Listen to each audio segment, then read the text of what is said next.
Olá, irmãos, graça e paz. Estamos aqui para mais um momento de estudo da palavra do nosso Deus, para mais uma aula da escola dominical.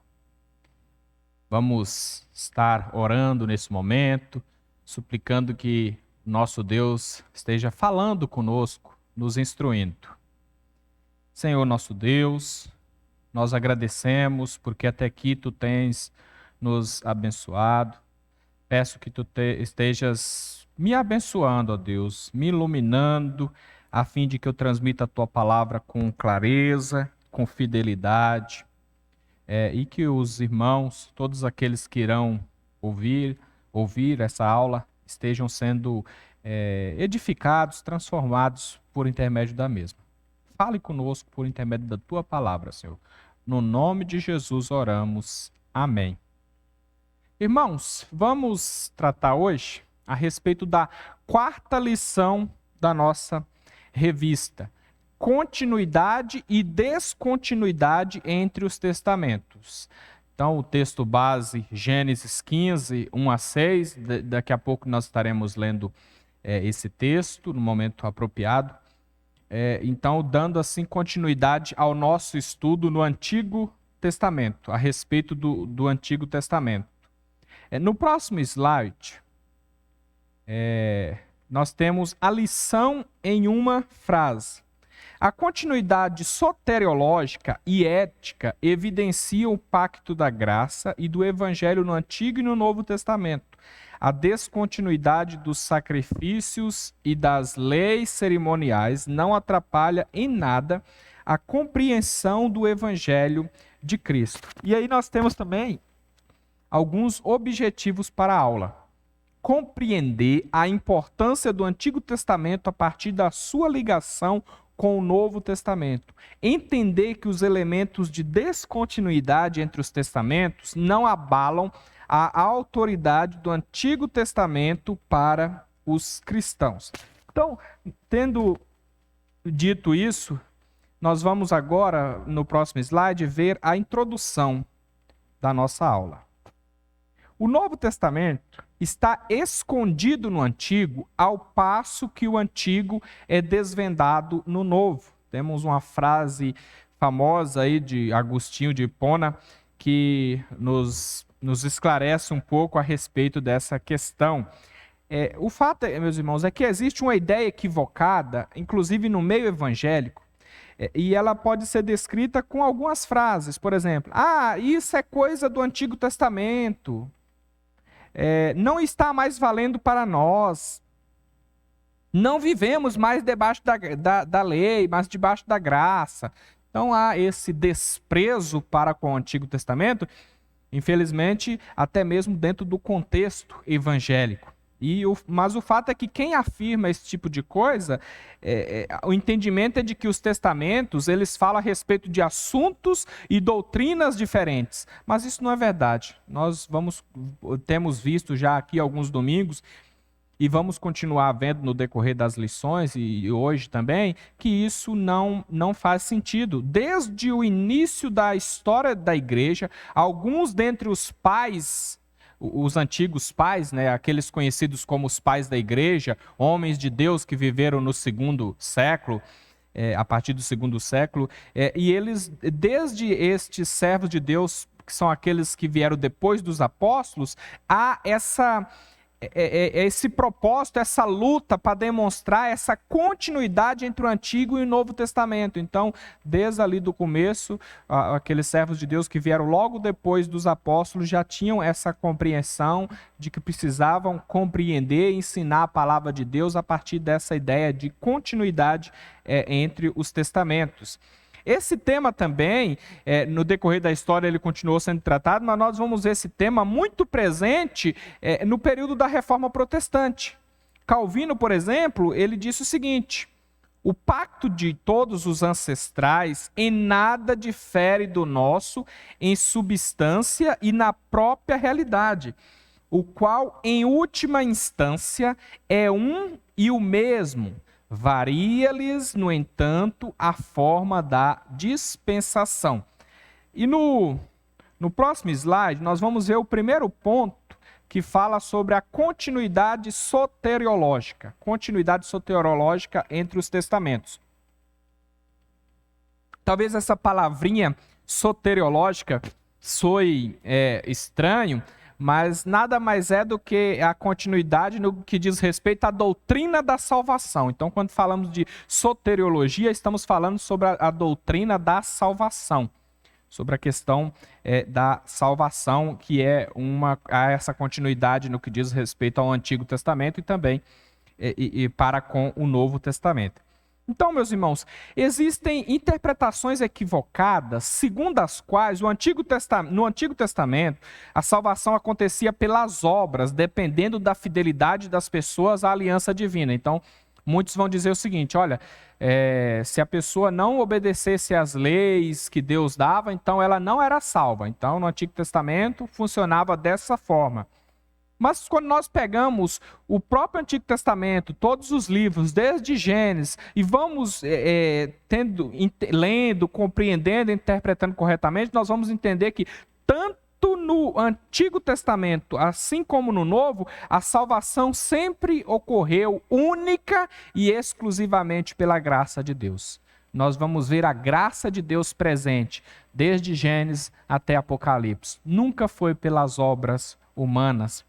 E o apóstolo Paulo, quando ele escreve aos Romanos, e o tema-chave do livro de Romanos é principalmente a justificação pela fé, ele usa dois exemplos do Antigo Testamento para falar justamente sobre isso. Então, Paulo não está aqui criando uma doutrina nova, falando, olha, agora que Jesus veio, eu vou falar com vocês a respeito da justificação pela fé. Ele está falando, não, falando do Antigo Testamento, que lá a salvação já era pela fé. E aí ele vai, em Romanos 4, ele vai usar o exemplo de Davi, mas um exemplo que ele vai usar de forma mais argumentativa, que ele vai destacar mais, é justamente a respeito de Abraão. E aí ele vai citar o nosso texto básico. Mas vamos lá em Romanos 4, versículo 6, ele diz assim, E é assim também que Davi declara ser bem-aventurado o homem a quem Deus atribui justiça independente de obras. E aí ele vai destacando, vai falando mais. E aí versículo 9. Vem, pois, esta bem-aventurança exclusivamente sobre os circuncisos ou também sobre os incircuncisos? Visto que dizemos, a fé foi imputada a Abraão para a justiça. Como, pois, lhe foi atribuída, estando ele já circuncidado ou ainda incircunciso? Não no regime da circuncisão, e sim sendo incircunciso. E recebeu o sinal da circuncisão como selo da justiça da fé que teve quando ainda incircunciso, para vir a ser pai de todos os que creem, embora não circuncidados, a fim de que lhes fosse imputada a justiça. E pai da circuncisão, isto é, daqueles que não são apenas circuncisos, mas também andam nas pisadas da fé, que teve Abraão, nosso pai, antes de ser circuncidado. Ele está deixando claro aqui que o sinal da aliança, que era a circuncisão, Abraão não dependia disso, dessa obra, para que ele pudesse andar por fé. Antes mesmo de ser circuncidado, ele já andava por fé, não se deu pelas obras dele, a salvação não aconteceu dessa forma. E aí nós vamos voltar lá em Gênesis 15, nós vamos ler já o texto todo, mas versículo 6 diz, e creu no Senhor e isso lhe foi imputado para justiça. Então, na argumentação mais detalhada de Paulo, ele está dizendo que Abraão creu pela fé em Deus, independente de obras. Não havia nenhuma obra anterior que o fizesse merecedor da justificação, de ser justificado pelo Senhor, ou seja, de ser declarado justo pelo Senhor. O tema justificação tratado por Paulo, portanto, não era novo, mas algo já existente no Antigo Testamento. E aí nós vamos ver na passagem de hoje, nesse texto de Gênesis 15, fica claro que que Abraão não fez algo que levasse Deus a dizer, Abraão é merecedor diante de mim, mas foi tudo pela graça do Senhor. Ainda no próximo slide, ainda falando sobre essa questão, eu queria que nós compreendêssemos um pouco agora o texto bíblico e o tema tratado aqui no texto. Gênesis 15. Depois desses acontecimentos, veio a palavra do Senhor a Abrão, lembrando que aqui o nome dele não tinha mudado ainda para Abraão, numa visão e disse: Não temas, Abrão, eu sou o teu escudo e teu galardão será sobremodo grande. Respondeu Abrão: Senhor Deus, que me haverás de dar, se continuo sem filhos e o herdeiro da minha casa é o Damasceno Eliezer? Disse mais Abrão: A mim não me concedeste descendência, e um servo nascido em minha casa será o meu herdeiro. A isto respondeu logo o Senhor e disse: Não será esse o teu herdeiro, mas aquele que será gerado de ti será o teu herdeiro. Então conduziu até fora e disse: Olha para os céus e conta as estrelas, se é que o podes. E lhe disse: Será assim a tua posteridade. Ele, Abraão no caso, creu no Senhor e isso lhe foi imputado para a justiça. Então, meus irmãos, resumindo essa passagem bíblica de Gênesis aqui, nós podemos colocá-la da seguinte forma. Primeiro, Abraão estava aflito por ainda não ter gerado o filho prometido por Deus. Deus já tinha prometido que ele teria um filho, que nele seriam benditas todas as nações da terra. Ele vem falando isso desde Gênesis 12, desde quando Deus chamou Abraão para sair da sua terra, da sua parentela. Então, mas aqui já tinha se passado muito tempo, décadas, e essa promessa não tinha se cumprido. Então Abraão, no caso ainda, ele estava aflito por isso. E aí nós temos depois a resposta de Deus. Deus vai responder a Abraão de que ele teria uma grande descendência. Então Deus vai reafirmar sua promessa, falando: olhe para as estrelas dos céus, assim vai ser a sua descendência. Não vai ser o seu servo, o seu descendente, mas vai ser um filho gerado por você mesmo, Abraão. Então nós temos Deus respondendo ele, Deus trazendo uma palavra de esperança para ele, reafirmando a sua promessa. E finalmente no versículo 6, a afirmação de que Abraão creu no Senhor e a justiça lhe foi imputada, de que ele creu, ele confiou nas palavras do Senhor. Então, eu queria só que nós entendêssemos um pouquinho essa questão de imputação, de justificação. E aí eu tenho aqui algumas definições de alguns estudiosos da Bíblia para ficar mais claro para nós. Imputar quer dizer atribuir a alguém, caracterizar como. Então, esse é o significado de imputar. Na cruz, nossos pecados foram atribuídos a Jesus. Ele foi contado com os transgressores quando ele sofreu o castigo que nos era devido. E ao confiar em Cristo, a justiça dele lhe é atribuída. E você pode apresentar-se justo e perdoado diante de um Deus santo. Então, temos essa definição do Warren. E aí temos mais uma definição aqui. Justificação implica um cálculo, crédito ou cômputo duplo. Por um lado, negativamente falando, Deus nunca leva em conta os nossos pecados contra nós. Por outro lado, falando em termos positivos, Deus deposita em nossa conta um crédito de justiça, como uma dádiva de graça pela fé, completamente independentes de nossas obras. Então a definição aí do John Stott, e nós bem sabemos que justificação significa, nós somos justificados com base na justiça de Cristo. É a justiça dele que é atribuída a nós. Então por isso que nós somos declarados justos, mas tão somente baseado na obra de Cristo. E assim era no Antigo Testamento, pela fé no Messias que viria, e hoje conosco pela fé no Messias, em Jesus que já veio. Então, em resumo, seria uma herança recebida pela fé, um dom da graça divina. E aí, quando nós olhamos para o Antigo Testamento como um todo, nós vamos perceber que não apenas Abraão, mas todos os heróis descritos pela fé em Hebreus 11, eles também foram salvos pela fé em Deus, independente de obras. Eles foram salvos porque eles depositaram a fé, a esperança, a confiança tão somente em Deus. Então, o Antigo Testamento, nós vamos ver que a salvação era pela graça do Senhor. Então, meus irmãos, os dois testamentos, eles estão unidos pela mesma lei moral. Pela mesma lei moral. Não há distinção entre isso. No próximo slide, vendo ainda a questão da continuidade ética, nós vamos tratar aqui de mais alguns equívocos. Eu até já citei de relance, né, algumas questões aqui na introdução, mas nós vamos tentar entender um pouco isso agora. Então, existem alguns equívocos de interpretação no que diz respeito a algumas passagens do Novo Testamento. As pessoas tomam essas passagens de forma isolada e fazem uma doutrina ou defendem uma doutrina a partir disso.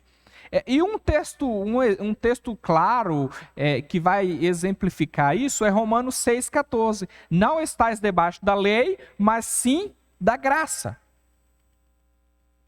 Então, algumas pessoas vão querer fazer uma distinção entre o Antigo e o Novo Testamento, querer praticamente romper com o Antigo Testamento, desprezá-lo por conta de uma afirmação dessa.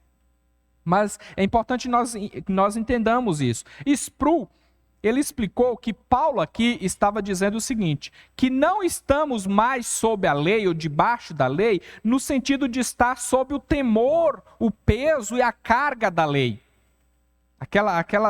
Eu preciso cumprir a lei de qualquer jeito. E Paulo diz que não estamos mais na condição de sermos esmagados pelo peso da lei, não mais oprimidos por sua carga e julgamento. Então é nesse sentido que não estamos mais sob a lei. Não significa que a lei não serve para mais nada, que eu vou desprezar a lei. Não é isso que Paulo está dizendo. E uma outra definição aqui, estar debaixo da lei é aceitar a obrigação de guardá-la e assim incorrer em sua maldição ou condenação. Estar debaixo da graça é reconhecer a nossa dependência da obra de Cristo para a salvação e assim ser justificados ao invés de condenados e, portanto, libertados. Mais uma definição do John Stott. Ainda sobre a continuidade ética, no próximo slide, e para nós percebermos a importância de considerarmos todo o contexto, de não isolarmos uma passagem bíblica, quando Paulo disse não estás debaixo da lei, sim da graça, em Romanos 6,14, mas lá no capítulo 3, versículo 31, ele tinha dito o seguinte, anulamos a lei pela fé? De maneira nenhuma, antes confirmamos a lei. Será que Paulo estaria entrando em contradição? É evidente que não, irmãos. Então, nessa passagem, Paulo deixa claro de que a lei moral do Antigo Testamento não tinha sido anulada, mas ela tinha sido confirmada. A lei moral, que fala dos mandamentos de Deus, daquilo que Deus requer do seu povo, no Antigo Testamento ela está resumida nos 10 mandamentos. Não que diz que seja só os 10 mandamentos, mas o resumo dessa lei está descrita nos 10 mandamentos. No Novo Testamento, Jesus vai resumir esses mandamentos em 2. Amar a Deus acima de todas as coisas e o próximo como a nós mesmos. E esse padrão da lei moral, esse é o padrão divino para regular a nossa vida cristã. A lei moral é o padrão divino para regular a nossa vida cristã, para nos mostrar o que Deus requer de nós, a obediência que o Senhor requer de nós, como nós devemos andar diante do Senhor. Então não temos como querer desprezar a lei moral. Ela estava no Antigo Testamento e ela permanece no Novo Testamento. É lógico que ela não tem o propósito de nos conduzir à salvação, mas sim de ser o instrumento pelo qual demonstramos obediência a Deus e podemos assim desfrutar de comunhão com Ele. Uma vez que eu obedeço aos seus mandamentos, eu tenho comunhão com Deus e eu estou em obediência, agradando assim ao Senhor. E Jesus vai deixar bem claro essa continuidade em Mateus, no Sermão do Monte, capítulo 5, versículos 17 e 18, ele diz o seguinte: não penseis que vim revogar a lei e os profetas. Não vim revogar, vim para cumprir, porque em verdade vos digo, até que o céu e a terra passem, nem um i ou um tio jamais passará da lei, até que tudo se cumpra. Até que tudo se cumpra. Então, meus irmãos, é importante que nós entendamos que a lei, no aspecto moral, ela permanece. Há essa continuidade ética daquilo ao que Deus queria do seu povo no Antigo Testamento, ele requer do seu povo no Novo Testamento, a obediência à sua lei moral. E aí nós temos outros aspectos da lei, mas isso nós vamos ver mais à frente aqui em nossa aula. No próximo slide, nós vemos justamente os elementos de descontinuidade. Então, existem os elementos de continuidade, mas vão também existir os elementos de descontinuidade, mas elementos esses que, como nós vamos ver, não vai interferir, não vai diminuir a importância do Antigo Testamento em hipótese alguma. Então, os elementos de descontinuidade existem os elementos de descontinuidade entre os testamentos, uma vez que o pacto da graça, a aliança de Deus com o seu povo, é administrado de maneiras diferentes em ambos os testamentos. Então, há diferença, mas é o mesmo pacto, a mesma aliança. A Confissão de Fé de Westminster, ela é muito esclarecedora nesse sentido, afirmando o seguinte: esse pacto no tempo da lei, ou seja, no Antigo Testamento, não foi administrado como no tempo do Evangelho, no Novo Testamento no caso. Sob a lei, ele foi administrado por meio de promessas, profecias, sacrifícios, circuncisão, cordeiro pascual e de outros tipos e ordenanças dados ao povo judeu, tudo prefigurando a Cristo que havia de vir. Então, é importante que nós compreendamos essa questão no seguinte sentido. Muitas das questões do Antigo Testamento apontavam para Cristo, prefigurava a Cristo. Então, por isso que ela foi tratada dessa forma. A própria Confissão de Fé vai citar alguns exemplos aqui. Havia promessas a respeito do Messias, de Jesus que viria. Havia profecias sobre ele, sobre a salvação, a obra da salvação. Havia sacrifícios que apontavam para o seu sacrifício. Havia a questão da circuncisão, que era o sinal da aliança. Havia o cordeiro pascual que apontava para o cordeiro lá, que era morto em sacrifício, tinha que ser sem defeito, apontando para Jesus. Como João Batista diz: eis o Cordeiro de Deus que tira o pecado do mundo. E temos muitas outras ordenanças que apontavam para Jesus que haveria de vir. No Antigo Testamento, portanto, havia cerimônias direcionadas aos israelitas, tais como dietas alimentares, havia várias prescrições, estão lá em Levítico 11, sobre o que o povo podia comer, o que o povo não poderia comer, alimentos que eram considerados puros, alimentos que eram considerados impuros, haviam festas religiosas, havia rituais de purificação, conforme nós vemos em Levítico 12, mas tudo isso apontava para Jesus. Essas cerimônias, elas não estão mais em vigor no Novo Testamento, pois elas foram plenamente cumpridas em Jesus. Nós lemos que Jesus veio e ele cumpriu toda a lei. Então, a lei moral, ela permanece. Mas as outras leis, cerimonial, a lei civil que era voltada para Israel, e nós temos princípios importantes nela, a lei cerimonial, que aquele cerimonialismo, aquelas questões, apontavam para Jesus. Se nós pegarmos o tabernáculo, nós vamos ver que tinham vários rituais ali relacionados à questão de purificação e apontava para Jesus. Jesus é quem traz a plena purificação. Então não precisa mais de nenhum ritual para representar a purificação, porque há plena purificação no sangue de Jesus, remissão completa.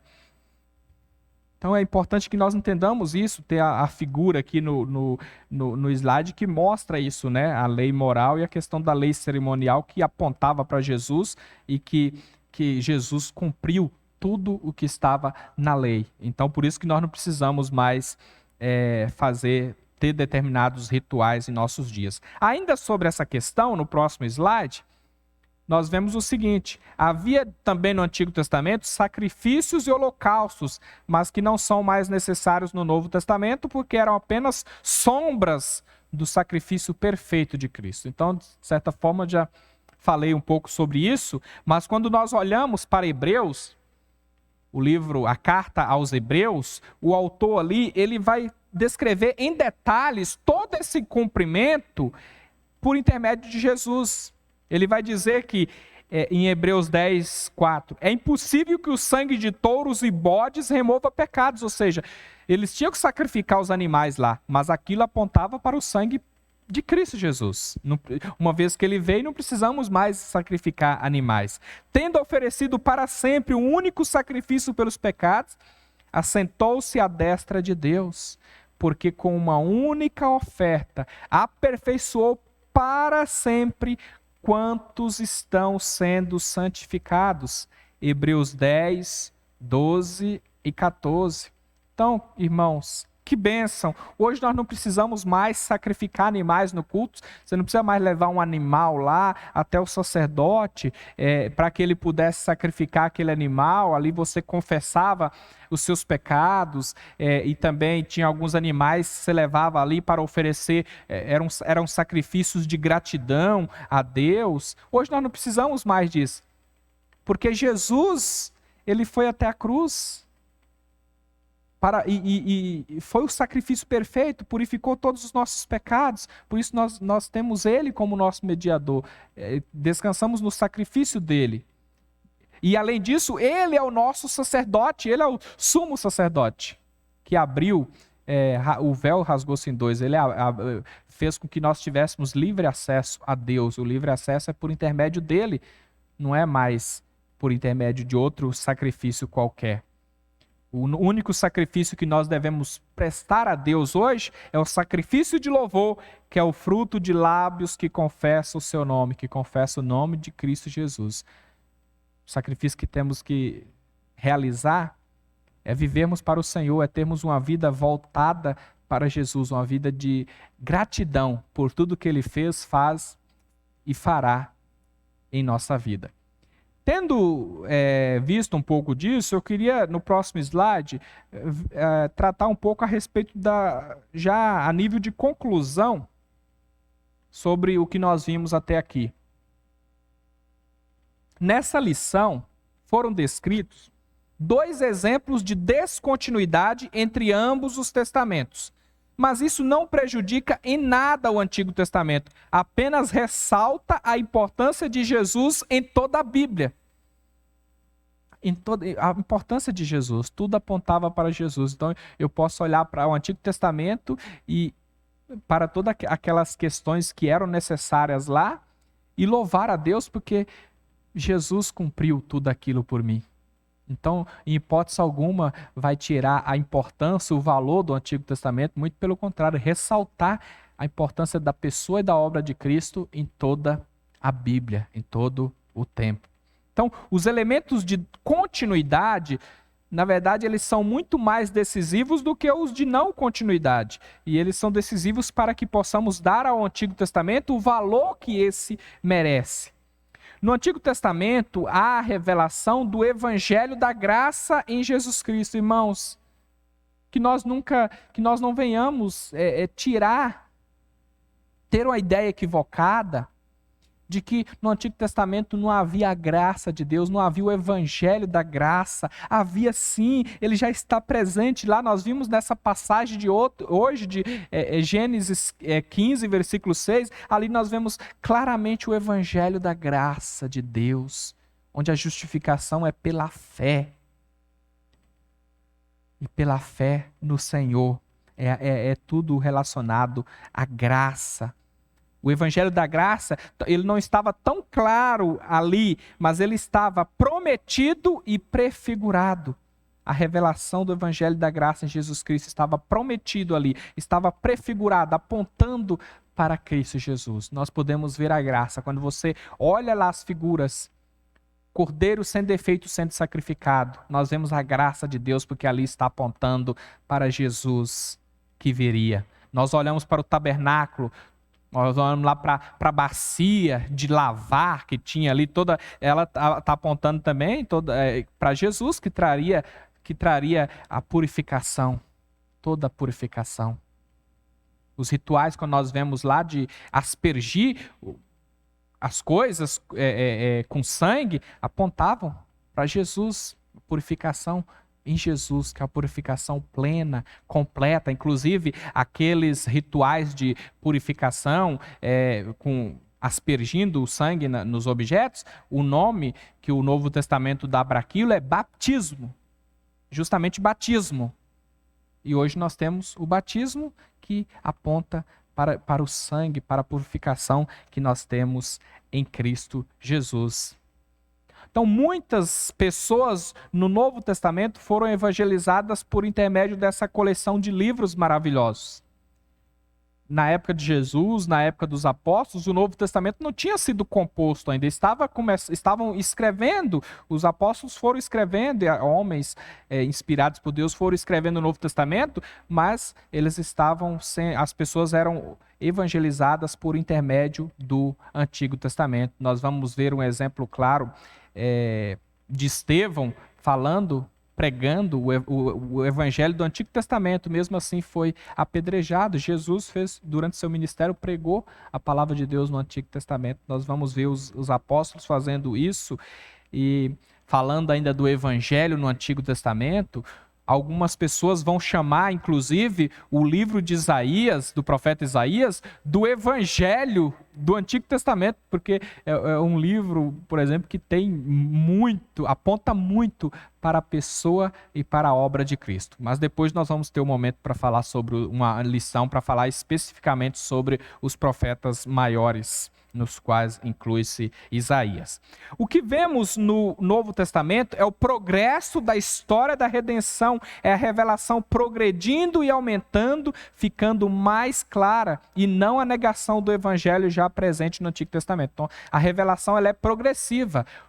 Hoje, eu, vivendo no ano 2020, depois de Cristo, eu tenho uma compreensão muito mais clara da revelação do que o próprio Abraão tinha, do que Davi tinha, porque eles viveram no tempo do Antigo Testamento e eu vivo hoje. E a revelação foi progredindo, tudo apontava para Jesus, para a obra de Cristo e para o que aconteceria posteriormente, para o evangelho se espalhando sobre toda a face da terra. Então a revelação progrediu. Hoje nós temos uma compreensão mais clara, porque nós temos o Antigo e o Novo Testamento. Eles estavam produzindo o Antigo Testamento na época de Abraão, Davi, tudo mais. Mas isso não significa, em hipótese alguma, que o Evangelho não estivesse ali. O Evangelho já estava.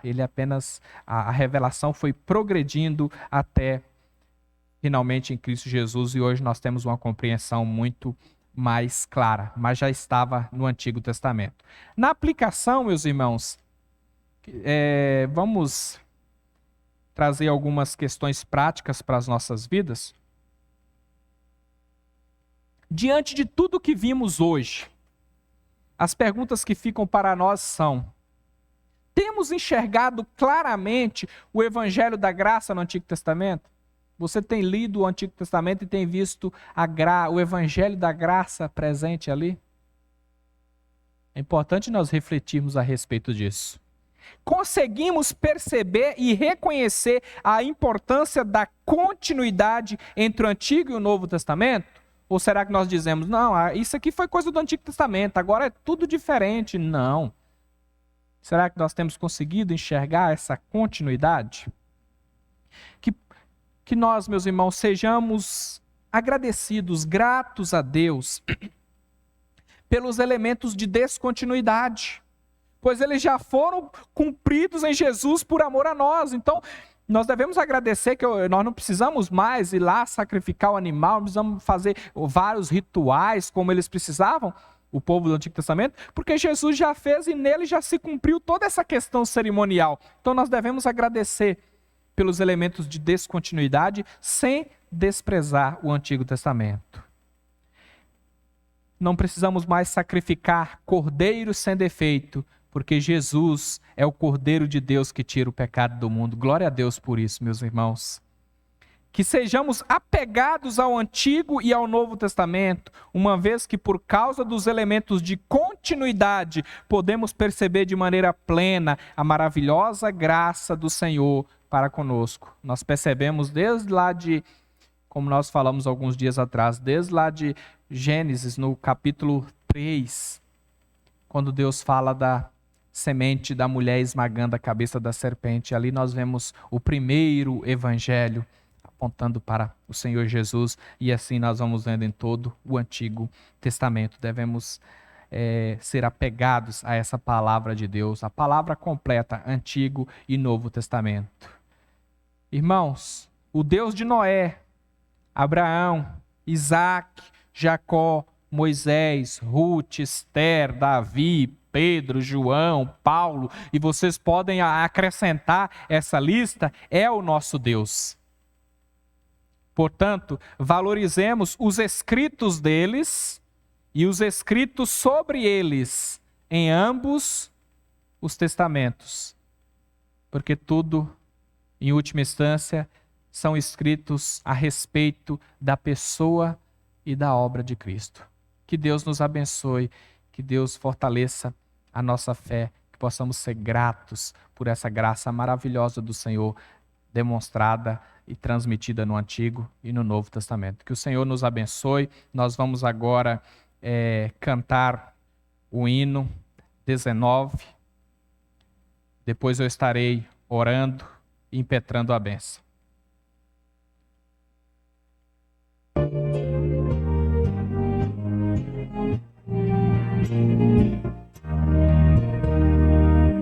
Ó Rei sublime em majestade e glória, sobre as milícias do celestial lei, ouve o louvor, os hinos de vitória, que de ti recebem todo bem.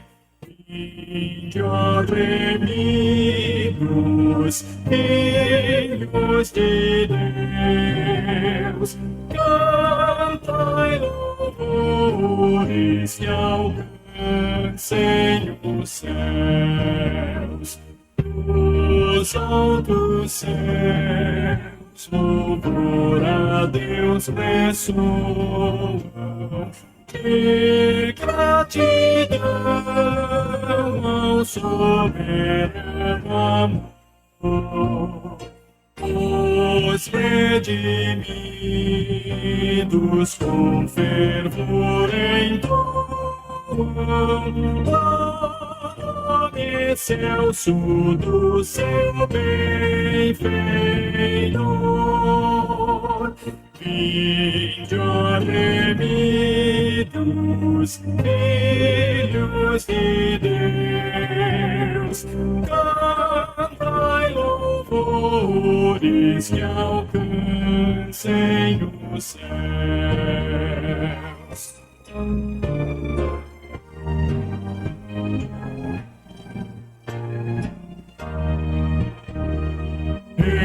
Eterno Deus, teus filhos vês prostrados perante o brilho da superna luz, pois do pecado foram resgatados e agora rendem glórias a Jesus. Vinde, ó remidos, filhos de Deus, cantai louvores que alcancem o céu.